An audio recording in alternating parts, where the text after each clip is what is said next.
শিক্ষক এবং স্কুলের অভিভাবক, ছাত্রদের অভিভাবক এবং ছাত্ররা সকলে আজকে তার মানববন্ধনে এখানে উপস্থিত হয়েছে। আমরা আমাদের প্রধানমন্ত্রী জনাব তারেক রহমান উনি এ ব্যাপারে খুব সচেতন এবং আমাদের লিডার ব্রাহ্মণবাড়িয়া দুই আসনের ইঞ্জিনিয়ার খালিদ হোসেন সেলিম ভাই উনিও এ ব্যাপারে খুব সচেতন।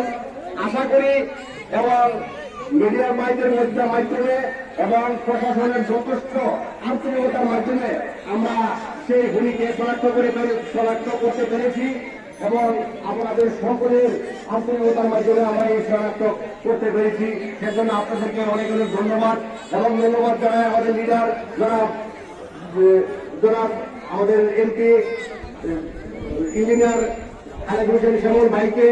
উনিও আমাদের এই বিষয়টা নিয়ে প্রশাসনের দৃষ্টি আকর্ষণ করছে এবং প্রশাসন যথেষ্ট সময়ে আমাদের এই ঘটনা উত্থাপন করতে সক্ষম হয়েছে।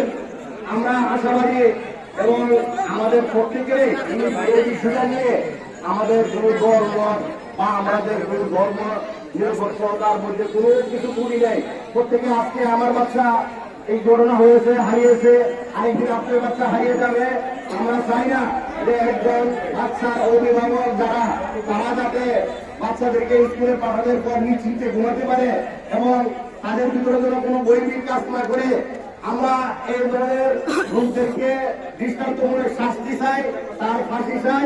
ফাঁসির জন্য আমরা প্রশাসনকে এবং আমাদের লিডার ইঞ্জিনিয়ার খালেদ হোসেন শ্যামল ভাইকে এবং আমাদের প্রধানমন্ত্রী জনাব তারেক রহমান ওনাকে দৃষ্টি আকর্ষণ করছি।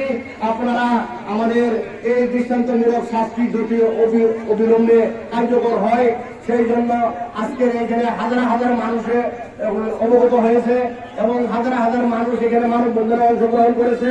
মিডিয়ার ভাইয়েরা এবং আমাদের সাতমান্তাসর পূর্ব ইউনিয়ন এবং আশেপাশের ইউনিয়ন সকলে এখানে উপস্থিত হয়েছেন।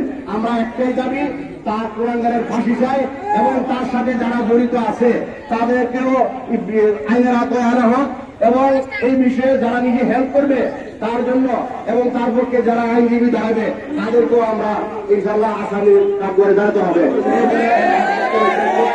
ধন্যবাদ।